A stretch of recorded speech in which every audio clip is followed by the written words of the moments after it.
Hello and welcome back to my YouTube channel. And जैसे कि आप लोगों को पता है दैट इस वक्त मैं कंटिन्यू कर रही हूँ द अष्टांग सीरीज़, जहाँ पर मैं अष्टांग योग के बारे में बात करूँगी। पिछली 2 वीडियोस में आई नो मैंने लास्ट फ्राइडे को वीडियो अपलोड नहीं की है, लेकिन उससे पहले के जो फ्राइडेज़ थे उस वक्त मैंने यम एंड नियम पर वीडियोज़ बना लिए थे। अगर आप लोगों ने अभी तक नहीं देखे हैं तो मेरी चैनल पर जाकर देख लीजिए। एंड आज की वीडियो में हम बात करने वाले हैं third limb of Ashtang Yoga, that is asanas. So without further ado, let's get started.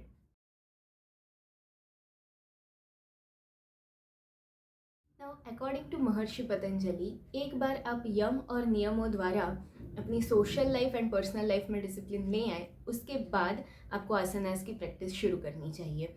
Asanas perform करने से क्या होता है? नेचुरली अपनी physical strength, flexibility, cardiovascular endurance, हमारा बैलेंस एंड कोऑर्डिनेशन वगैरह वगैरह इम्प्रूव होता है, जिसकी वजह से हम ना सिर्फ अपनी फिज़िकल बॉडी को लेकर अवेयर होते हैं, हम हमारी बॉडी को अच्छे से समझने लगते हैं। एंड बिकॉज ऑफ दैट हम हमारी बॉडी को और अच्छी तरीके से कंट्रोल कर सकते हैं, मैनोवर कर सकते हैं। हमारी बॉडी पूरी तरह से अपने कंट्रोल में आएगी और जैसे हम चाहेंगे वैसे ही बिहेव करने लगेगी। अब महर्षि पतंजलि ने यहाँ तीसरे स्थान पे आसनास रख तो दिए हैं, लेकिन मज़े की बात यह है कि पूरी जो उन्होंने योग सूत्र ट्रीटीज़ लिखी है उसमें कहीं पर भी एक भी आसन या प्राणायाम की प्रैक्टिस मेंशन ही नहीं की है। उन्होंने ये तो बता दिया कि आपको आसन या प्राणायाम परफॉर्म करने हैं, किस तरह से परफॉर्म किए जाए, कब आपको समझना है कि आपने उसको परफेक्ट कर लिया है, मास्टर कर लिया है, ये भी बता दिया गया है। उससे क्या चेंजेस आएंगे वो भी बताए हैं, लेकिन कोई भी आसन या प्राणायाम पर डिस्कशन इस ट्रीटीज़ में अवेलेबल नहीं है।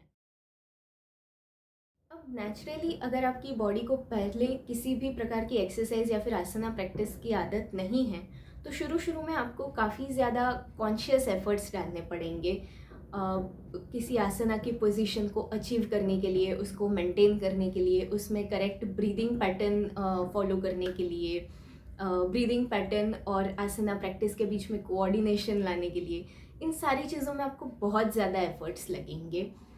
लेकिन जैसे जैसे आपकी प्रैक्टिस बढ़ती जाएगी, आपकी बॉडी, आपके लंग्स यूज टू होने लगेंगे उस आसना के साथ, तो आपके जो कॉन्शियस एफर्ट्स लग रहे थे ना, वो धीरे धीरे कम होने लगेंगे। एक टाइम ऐसा आएगा कि आसना की प्रैक्टिस शुरू करना, फाइनल पोजीशन अचीव करना, उसको मेंटेन करना एंड इन सब के साथ अपनी ब्रीदिंग पैटर्न कोऑर्डिनेट करना, ये सब आपके लिए काफ़ी एफर्टलेस हो जाएगा। यस, यहाँ पर BKS अयंगर जी द्वारा जो उन्होंने पतंजलि योग सूत्र पर अपनी ओर से एक बुक लिखी है, उसमें उन्होंने एक फ्रेज़ यूज़ किया है, एफर्टलेस एफर्ट। ठीक है, मतलब यहाँ पर आपको किसी भी प्रकार के कॉन्शियस एफर्ट्स नहीं डालने पड़ रहे हैं, आपको थकान नहीं हो रही है टू अज्यूम और मेंटेन अ पोजीशन। वो आपके लिए बहुत सहज हो रहा है, रिफ्लेक्सिव हो रहा है। फॉर एग्ज़ाम्पल, जब आपने 2 व्हीलर चलाना सीखा होगा, 4 व्हीलर चलाना सीखा होगा, तो आपको सिखाने वाले ने बताया होगा कि ये एक्सेलरेटर है, ये ब्रेक है, ये साइड लाइट वाले बटन्स हैं। तो शुरू में आप काफ़ी कॉन्शियस रहते होंगे व्हाइल राइडिंग और ड्राइविंग कि अब मुझे यहाँ पे टर्न लेना है तो मैं साइड लाइट दिखाऊँ या एक्सेलरेट करूँ, ब्रेक लगाऊँ। लेकिन जैसे जैसे आपको ड्राइविंग की, राइडिंग की प्रैक्टिस होने लगेगी, तो it becomes more of reflexive and less of effort. आपके नेचुरली हैंड्स वैसे ही मैनोवर करते हैं जैसी रोड पे सिचुएशन होती है। आप उसको कॉन्शियसली सोचते नहीं हो कि ओके अभी ट्रैफिक कम दिख रहा है तो मैं एक्सेलरेटर दबा रही हूँ, आपको टाइम नहीं लगता है उसमें। ठीक है, तो महर्षि पतंजलि भी यही चाहते हैं। जैसे जैसे आपकी आसना प्रैक्टिस इम्प्रूव होगी, आप कंसिस्टेंट रहेंगे उसमें, तो आपको कोई भी आसना परफॉर्म करने के लिए ना एफर्ट्स नहीं लगेंगे, आपको थकान नहीं होगी। एंड जब आपके लिए कोई आसना की प्रैक्टिस एकदम रिलैक्सिंग होने लगे ना, तब आपको समझना है कि आपने उस आसना को मास्टर कर लिया है। एंड वो यहाँ पर ख़ास तौर से ये बात बता रहे हैं कि कोई भी एक आसन करने से काम नहीं चलेगा, उससे हमें योगा का गोल अचीव नहीं होने वाला है। ये हम जितना कर सकते हैं उतने आसना के साथ ये करना है, कंसिस्टेंटली करना है, क्योंकि इसी तरह से आपकी बॉडी तैयार होगी, उसकी कैपेसिटी इम्प्रूव होगी to carry the expanded consciousness.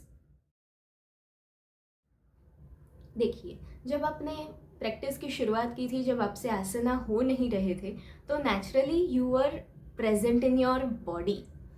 आपका माइंड 100% आपके बॉडी पार्ट्स पे लगा हुआ था। आप देख रहे थे कि कहाँ आपको स्ट्रेच हो रहा है, कहीं पे पेन हो रहा है, कोई डिस्कम्फर्ट हो रहा है, मुझसे सही से आसना परफॉर्म हो रहा है कि नहीं।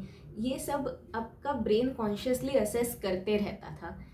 इसकी वजह से क्या होता है, जब कंसिस्टेंटली आसना की प्रैक्टिस होती है ना, तो आपको उस मोमेंट में 100% प्रेजेंट रहने की ट्रेनिंग मिलती है। आपको कंपल्सरीली उस आसना को मास्टर करने के लिए वहाँ पे 100% प्रेजेंट रहना पड़ेगा। आप वहाँ पे अगर कुछ और ख्यालों में उलझे हुए होंगे तो आपकी आसना प्रैक्टिस ठीक से नहीं हो पाएगी, आप उसको मास्टर नहीं कर पाएंगे। जब कंसिस्टेंटली आप 1 2 3 ऐसे मल्टीपल आसनास के लिए इतने कॉन्शियस एफर्ट्स डालने लगते हैं, जब आप उस मोमेंट में प्रेजेंट रहने लगते हैं, तो कहीं ना कहीं जब आप आसना प्रैक्टिस नहीं भी कर रहे होंगे तो आपके माइंड को स्टिलनेस की आदत लगने लगेगी। आपका माइंड किसी भी मोमेंट में उसी मोमेंट पे प्रेजेंट रहेगा 100%। वो पास्ट या फ्यूचर में या किसी और जगह पे वॉन्डर नहीं करेगा। And that's what Maharshi Patanjali wants here. ठीक है, क्या होता है, यूजुअली हमारा माइंड वॉन्डर करते रहता है। हमारे माइंड में बहुत सारे ख्याल दौड़ते रहते हैं। कभी हम पास्ट में जाते हैं, कभी हम फ्यूचर में जाते हैं।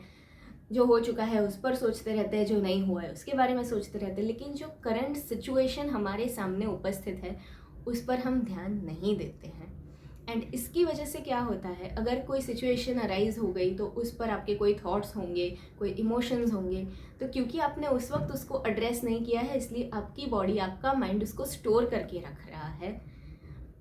It will subconsciously show in your behaviour pattern, क्योंकि आपने उसको कॉन्शियसली एड्रेस किया नहीं है। And that's how karma sanchay happens, and that's how we get entangled in the life and death cycle. लेकिन आसना प्रैक्टिस की वजह से जो हम में स्टिलनेस आई है, जो हमको एक ट्रेनिंग मिली है हमारे माइंड को कि be in that moment, be 100% present in that moment, उसकी वजह से जैसे ही कोई थॉट या इमोशन आएगा वो वैसे ही वहाँ पे आपकी एक्शंस के थ्रू निकल जाएगा। It won't be stored anywhere in your body और माइंड। इसकी वजह से क्या होगा, क्योंकि वो वहाँ पे आके तुरंत निकल गया है, आपके कहीं ना कहीं थॉट्स, इमोशंस एंड एक्शन एक बैलेंस में आ चुके हैं। इसलिए महर्षि पतंजलि का कहना है कि इसकी वजह से कर्म संचय होता नहीं है। अब ये अगेन एक काफ़ी डिटेल्ड टॉपिक है, इस पर हम लोग कर्म योग में ये कवर होता है, तो उस पर हम कभी फिर बात करेंगे। लेकिन you need to understand one thing कि जब 100% स्टिलनेस आने लगती है, आप करंट सिचुएशन में, करंट मोमेंट में 100% प्रेजेंट रहने लगते हैं, तो उसकी वजह से जो भी स्टिमुलस आया है आपने उस पर रिएक्ट कर दिया, उसको एड्रेस कर दिया, वहाँ पे वो ख़त्म है। अब आप उसको आगे की लाइफ में अपने साथ कैरी नहीं कर रहे हैं। इसकी वजह से मतलब इसका मीनिंग क्या होता है, यहाँ पे आसनास जो है वो हमारी body and mind and soul के बीच में एक ब्रिज बना रहा है कि हम हमारे दिमाग से, हमारे ऐसे एक पास्ट एंड फ्यूचर में उलझे नहीं रहते हैं, हम हमारे सोल के साथ फ्लो में चल रहे हैं। And that's how we get liberation from the cycle of life and death. So yes, that was about asanas and I hope कि आप लोगों को ये वीडियो पसंद आई होगी। And if you did then you know the drill. Do not forget to like, share, comment and subscribe to my channel for more such videos. इस video के लिए इतना ही था। Now I will see you guys in the next video. And very importantly 15th को महाशिवरात्रि है, so yes, I am going to come up with a special Mahashivratri video, so stay tuned for that and do not forget to subscribe. Most probably weekend तक आ जानी चाहिए। सो या अगर आपको notification चाहिए तो नोटिफिकेशन वाला बटन भी प्रेस कर दीजिएगा। I see you guys now in the next video. Till then, bye bye and Hariom.